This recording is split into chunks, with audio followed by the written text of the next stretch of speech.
Soyez bénis dans l'amour de Christ. Que la grâce de Dieu soit avec vous. Que le Seigneur, dans son amour infini, se souvienne de chacun d'entre vous et de chacune d'entre vous. Bien-aimés en Christ, nous allons prendre nos Bibles. Nous allons partir dans le livre de Jacques. Jacques 5, versets 7 à 13. Jacques 5, versets 7 à 13. Je lis la parole de Dieu avec respect, considération et amour, et avec crainte. Soyez donc patients, frères, jusqu'à l'avènement du Seigneur. Voici, le laboureur attend le précieux fruit de la terre, prenant patience à son égard, jusqu'à ce qu'il ait reçu les pluies de la première et de la dernière saison. Verset 8. Vous aussi, soyez patients, affermissez vos cœurs, car l'avènement du Seigneur est proche. Ne vous plaignez pas les uns des autres, frères, afin que vous ne soyez pas jugés. Voici, le juge est à la porte, par du Seigneur Jésus-Christ. Prenez, mes frères, pour modèle la souffrance et de patience des prophètes qui ont parlé au nom du Seigneur. Voici, nous disons, bienheureux ceux qui ont souffert patiemment. Vous avez entendu parler de la patience de Job et vous avez vu la fin que le Seigneur lui accorda, car le Seigneur est plein de miséricorde et de compassion. Avant toute chose, mes frères, ne jugez ni par le ciel, ni par la terre, ni par aucun autre serment. Mais que votre oui soit oui et que votre non soit non, afin que vous ne tombiez pas sous le jugement. Oui. Afin que vous ne tombiez pas sous le jugement. Quelqu'un parmi vous est-il dans la souffrance? Qu'il prie. Quelqu'un est-il dans la joie? Qu'il chante des cantiques au nom puissant de Jésus. Père, je te rends toute la gloire. Je te dis merci pour ton amour. Merci pour ta grandeur et ta puissante main. Sois honoré, sois magnifié, Père. Sois exalté pour tout ce que tu fais pour tes enfants que nous sommes. Seigneur, dispose chacun d'entre nous, cœur, âme et esprit, à l'écoute de ta parole, afin que cela soit gravé sur la tablette de nos cœurs et que, Père, nous puissions mettre en pratique sous la direction et la conduite du Saint-Esprit. Merci, Seigneur.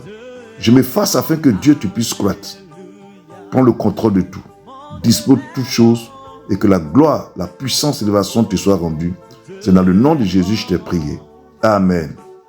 Bien-aimés, que la grâce de Dieu soit avec vous. Le thème de mon message, c'est la patience en Christ qui paie. C'est la patience en Christ qui paie. Voilà. La patience en Jésus-Christ qui paie. Amen. Je voudrais donner de manière simple la définition du mot patience. Ou sinon, le patient. Voilà. Le patient, c'est mieux. Le patient, c'est une personne qui a de la patience. C'est une personne qui subit une opération chirurgicale. Ouais.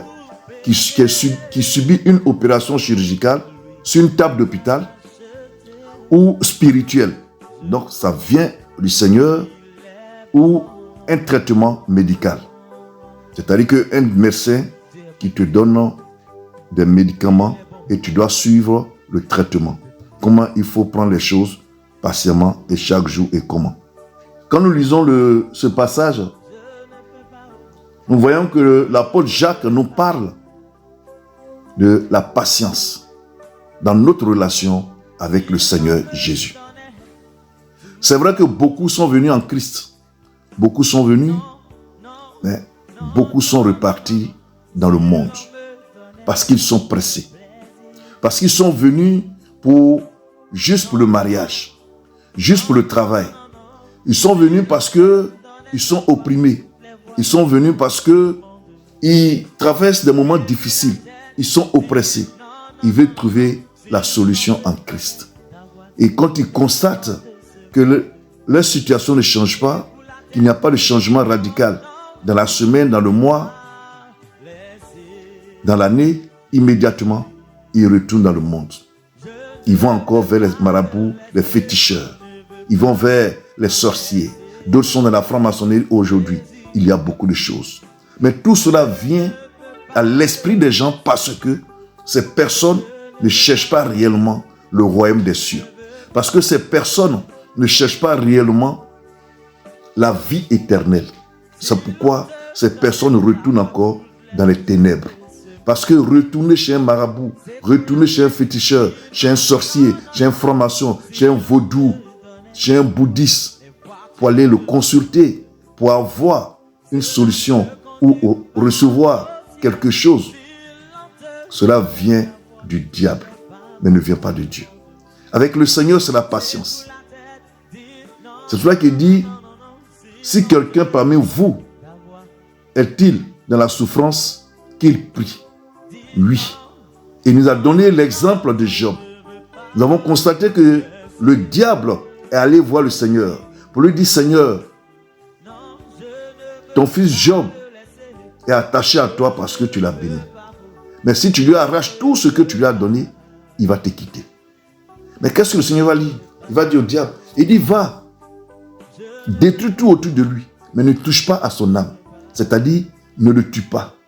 Bien-aimés, vous qui connaissez l'histoire de Job, vous avez constaté que en 2 jours, Job a tout perdu. En 2 jours, Job est tombé gravement malade. Il avait la lèpre, en tel enseigne qu'il prenait des torsions de bouteilles pour se gratter le corps. Et son épouse même a demandé à ce que Job maudisse Dieu et il va mourir. Mais le frère est resté patient et dit, cela ne sortira pas de ma bouche, ni même en pensée. Ses amis sont venus le voir. Mais tu as perdu tous tes bœufs, tu as perdu tes plantations ont pris feu, tout cela, ta fille est décédée, tout et tout, tu as tout perdu. Quel est ce Dieu que tu pries et qui te détruit tout?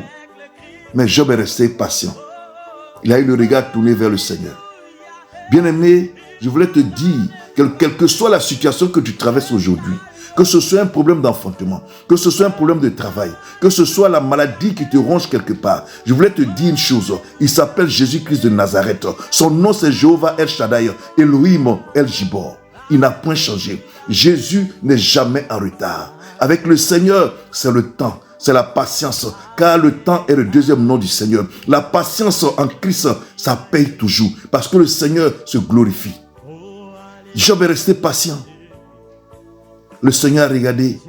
Il dit, tu as vu Satan, Lucifer. Tu as vu que mon fils est attaché encore avec moi. Il est toujours attaché à moi.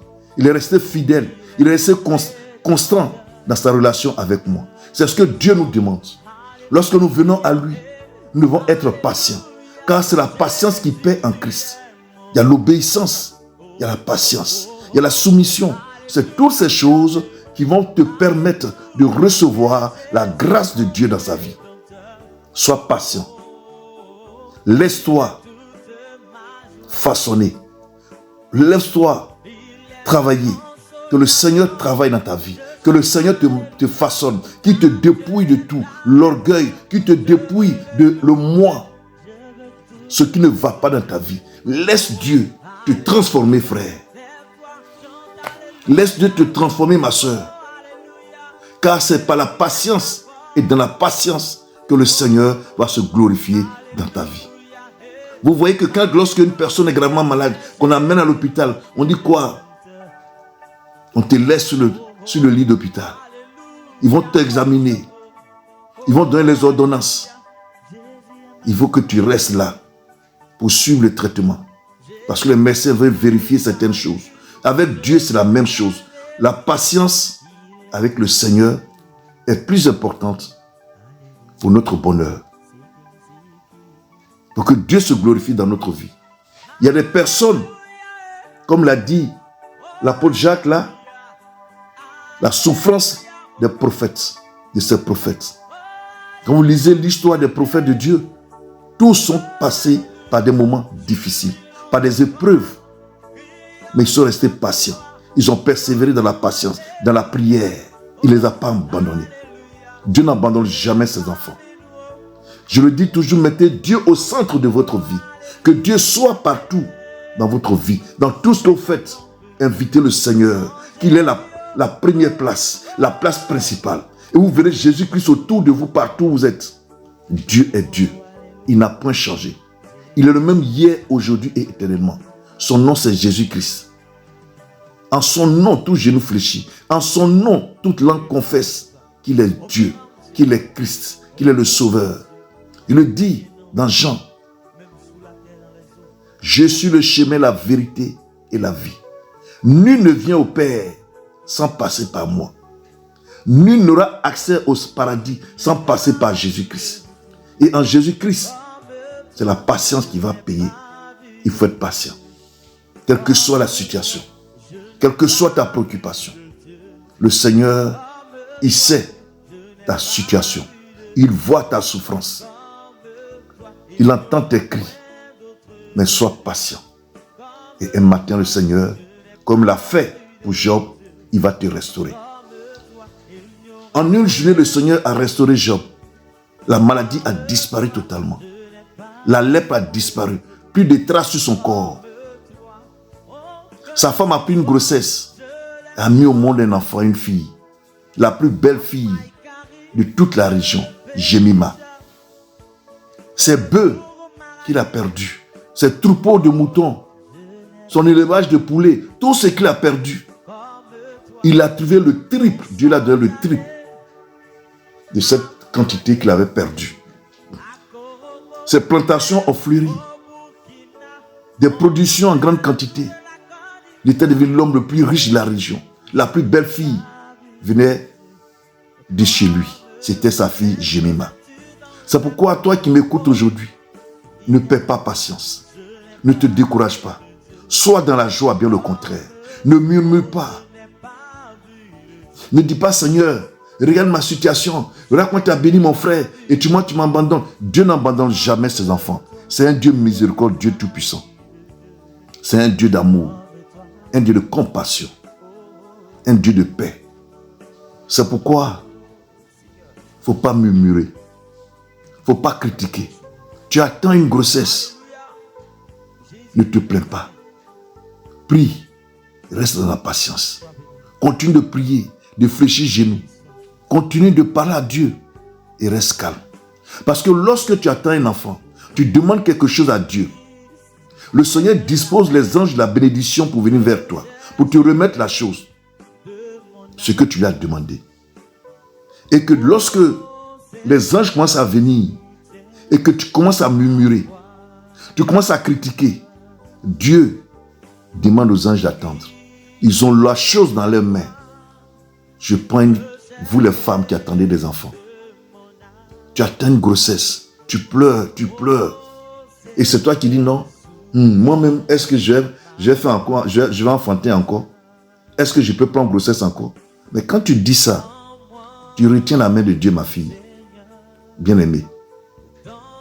L'ange de la bénédiction vient avec le bébé. Ils ont le bébé en main. Et à chaque fois que tu as ce genre de paroles qui sortent de ta bouche, les anges s'arrêtent et te regardent. Ils ont le bébé en main. Et à chaque fois que tu prononces ce genre de choses, ils font un pas en arrière. Ils font un pas en arrière. Et ils s'en vont avec l'enfant pour aller donner à une autre personne. Tu attends un contrat de travail. Tu allais faire un entretien. Mais reste dans la prière. Reste calme. Sois patient. Laisse le Seigneur nettoyer autour de toi. Parce que ceux qui sont la base de la situation que tu traverses, Dieu doit les écarter sur ton chemin. Soit ils vont mourir, soit il va créer des conditions pour qu'il y ait une confusion, une mésentente entre vous, pour vous séparer, pour que tu puisses vivre dans la discrétion. Et il t'apporte cette grâce. N'abandonnez jamais la main de Dieu. Déposez vos mains dans la paume du Seigneur, afin que lui-même attrape votre main Mais n'attrapez pas la main de Dieu. Parce que s'il y a la tempête, vous allez laisser sa main. Mais si c'est lui qui attrape votre main, quelle que soit la tempête, quelles que soient les épreuves, quelles que soient les difficultés, quelle que soit la maladie, le Seigneur est avec toi, mon frère. Le Seigneur est avec toi, ma soeur. Il ne t'abandonnera pas.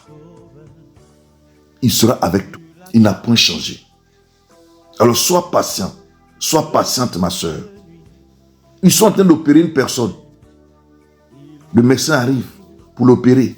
Et puis la personne bouge. Elle est pressée. Elle veut partir.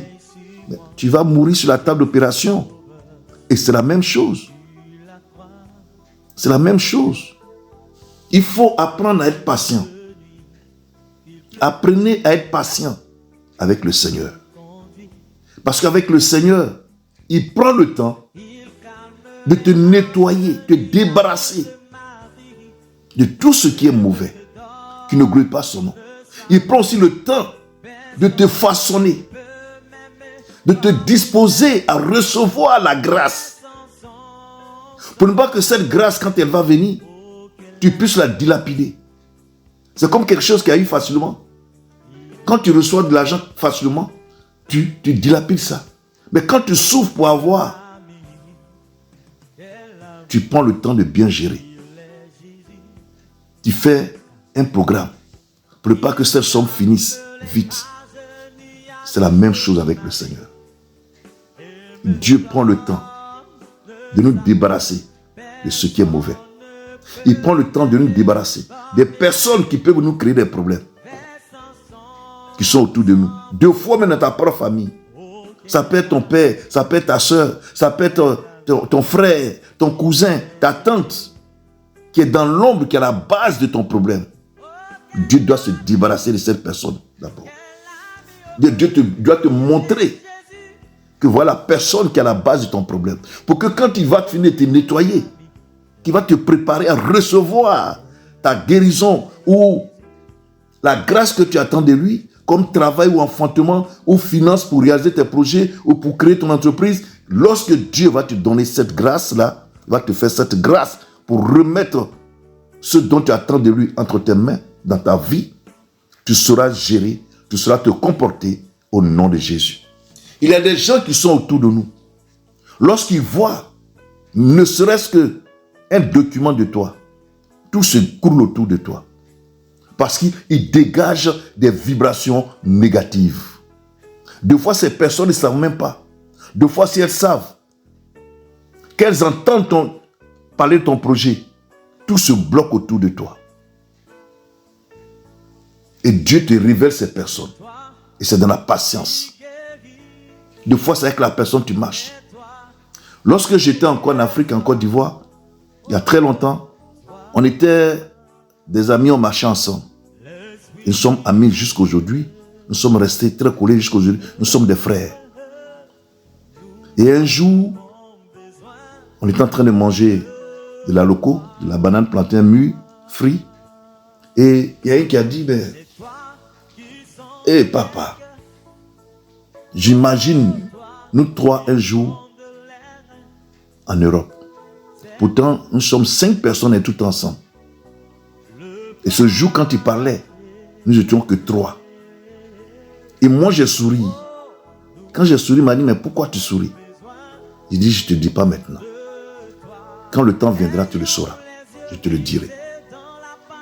J'ai souri parce que moi, déjà, en 1975, c'était l'indépendance en Côte d'Ivoire, mais à l'époque, l'indépendance, c'était des fêtes tournantes. On faisait ça dans chaque ville. Chaque année, le président de la République a pris une décision, un décret pour faire une fête tournante. Donc, chaque année, on décide de fêter l'indépendance de la Côte d'Ivoire dans une ville bien précise. Et c'était dans la ville de Dimboko, où j'ai fait l'école primaire, où j'ai grandi. Pour ceux qui connaissent la Côte d'Ivoire, c'est au centre de la Côte d'Ivoire, en Afrique de l'Ouest. Et à l'indépendance de Dimboko, je suis arrivé à la maison manger, et puis le père a dit, je pensais que tu allais me remplacer à la tête de mon église. Mais le Seigneur me dit qu'il va t'envoyer en Europe pour le servir. Et j'étais à l'école primaire.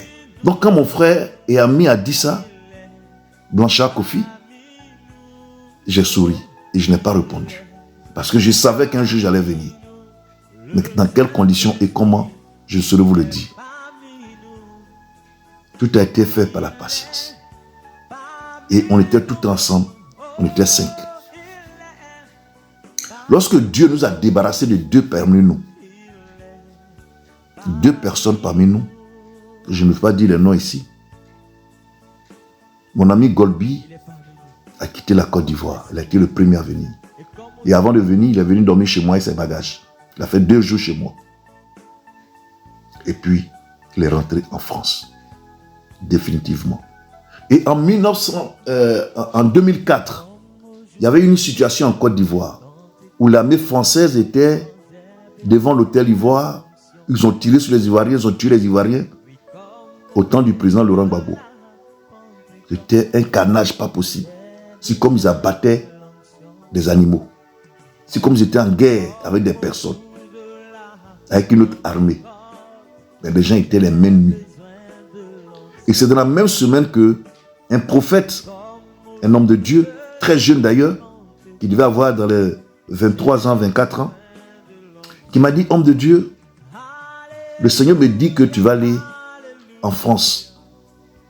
Et tu iras dans un mois de décembre pour le servir. Et c'est de l'Europe, les Africains entendront parler de toi. Il va te cacher, il va te préparer. Parce qu'il veut faire de grandes choses avec toi.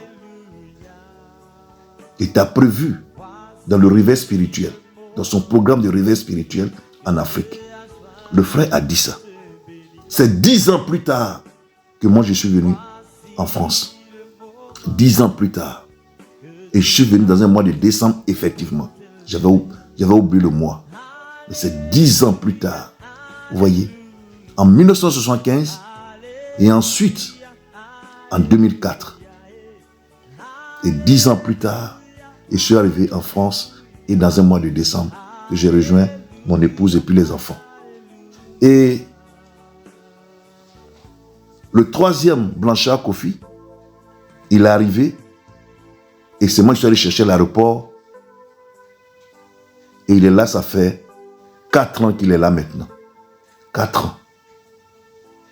Et quand il est arrivé, quand je suis allé chercher à l'aéroport, je lui ai donné des conseils dans le taxi. Le lendemain matin, je lui ai dit, tu vas aller en Belgique. Mais tu vas juste parce que le Seigneur veut te montrer quelque chose. Et il va te ramener, vivre en France, te marier en France, travailler en France et prospérer en France. Et c'est ce qui s'est passé. Le frère est parti. Ça a été difficile pour lui. Mais Dieu voulait lui montrer quelque chose. Le frère est resté patient. Il ne nous disait pas ce qui se passait. C'est quand il s'est marié et qu'il est rentré en France cette année, il m'appelle et qu'il me dit, bon, je vais t'expliquer quelque chose. Voilà ce que j'ai vécu. Je ne voulais pas t'en parler parce que tu allais venir me chercher pour que je vienne te trouver en France. Mais c'était le plan de Dieu. Le Seigneur m'a protégé. Ça a été dur, ça a été difficile. Il a failli dormir dans la rue. Mais le Seigneur a fait. Aujourd'hui, le frère est épanoui. Dieu l'a marié. Aujourd'hui, il est chez lui, avec son épouse, à Paris. Apprenez à être patient. Apprenez à tenir ferme. Évitez les murmures, les critiques. Évitez de jurer. Évitez de chercher à maudire Dieu. Parce que vous détruisez vous-même. Job n'a pas maudit Dieu. Malgré que sa femme lui a dit, maudis ton Dieu, là tu vas mourir. Job dit, cette phrase ne passera pas de ma bouche, ni même en pensée. Soyez attachés au Seigneur. Soyez attachés au Seigneur, quelle que soit la situation, quel que soit le problème. Il y a des épreuves dans notre vie. Quand on les traverse, on a envie de se suicider. Mais c'est être traite, se suicider. On a envie de prendre des comprimés et de mourir. On a envie d'aller se jeter d'un immeuble, se jeter devant un bus, devant une voiture. Que le Saint-Esprit te maintienne à la maison maintenant au nom de Jésus. Que le Saint-Esprit te fortifie. Que sa main soit sur toi. Que ce plan diabolique soit ôté de ta vie, de tes pensées au nom de Jésus. Soyez forts. Soyez dans la joie. Réjouissez-vous de la situation que vous traversez aujourd'hui. Quand vous vous levez, dites Seigneur, je suis heureux de cette épreuve parce que je sais que c'est toi qui m'en délivre. Parce que ce que je t'ai demandé, tu vas le faire. Quelle que soit la maladie, quelle que soit la situation, frère, quel que soit le problème, ma soeur, reste attaché au Seigneur Jésus-Christ. N'abandonne pas la maison de Dieu. N'abandonne pas la prière.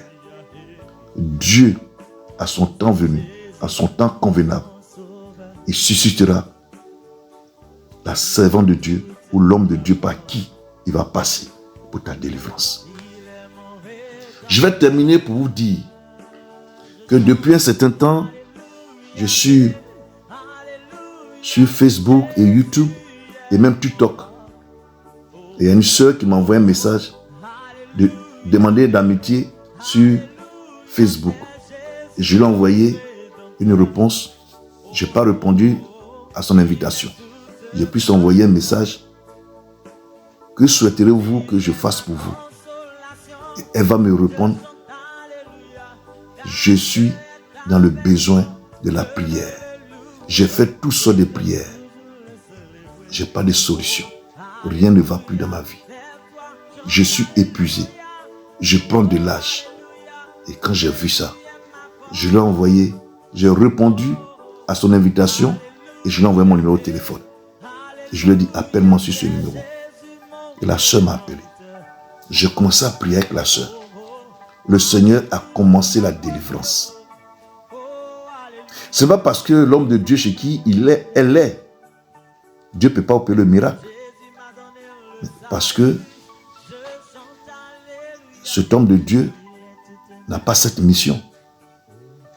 Quand Dieu nous appelle, nous les serviteurs et servantes, nous avons une mission. C'est vrai, il y a l'appel de Dieu. Il y a ton ministère que tu connais. Mais il y a une mission. Tu dois connaître ta mission. Et quand tu connais ta mission, c'est dans ça que Dieu t'utilise beaucoup plus. Parce que tu te prépares à ça. Ma mission, c'est la délivrance. Ma mission, c'est la restauration des foyers, des églises et des âmes. Vous voyez, c'est ça ma mission. Quel que soit le problème, quand Dieu te met sur mon passage, Dieu opère toujours le miracle. Parce que les prières que je fais, ce sont des prières de combat, de délivrance et de restauration que je fais avec toi. Aujourd'hui, la sœur dit, papa, je dors bien. Et le premier jour qu'on a commencé à prier, elle dit, il y a quelque chose qui est sorti en moi. Sans compter les crachats, sans compter qu'elle baillait, tout ça c'était la délivrance. Elle dit, elle est heureuse, elle est épanouie, elle est légère. Et on continue la prière. Ça fait combien d'années que cette sœur traverse ce moment? Ça fait combien d'années? Imaginez-vous le temps. Alors, je vous prie que le Seigneur vous fortifie. Que sa main soit sur vous. Que sa main vous protège. Que le Seigneur pourvoie aux besoins, quelle que soit la situation que vous traversez aujourd'hui. Ne vous pressez pas pour retourner dans le monde. Ne vous pressez pas pour sortir des paroles qui vont vous condamner encore. Car la parole de Dieu nous dit, ce n'est pas ce qui rentre dans notre bouche qui nous tue, mais c'est ce qui sort qui nous tue. Tes propres paroles que tu vas sortir peuvent te condamner. Les paroles que tu vas sortir peuvent encore t'enlacer dans un filet diabolique. La sorcellerie peut s'en servir. Le diable peut s'en servir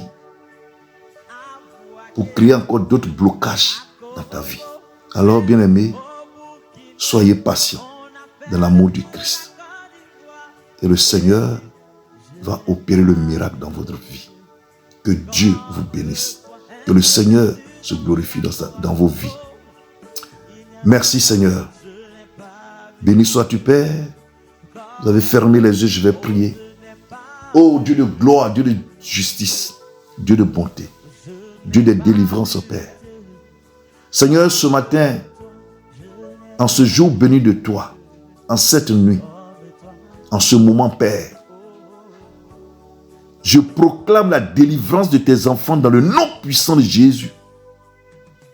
Je brise tout joug sur la vie de chacun d'entre eux, sous l'onction du Saint-Esprit, au nom puissant de Jésus.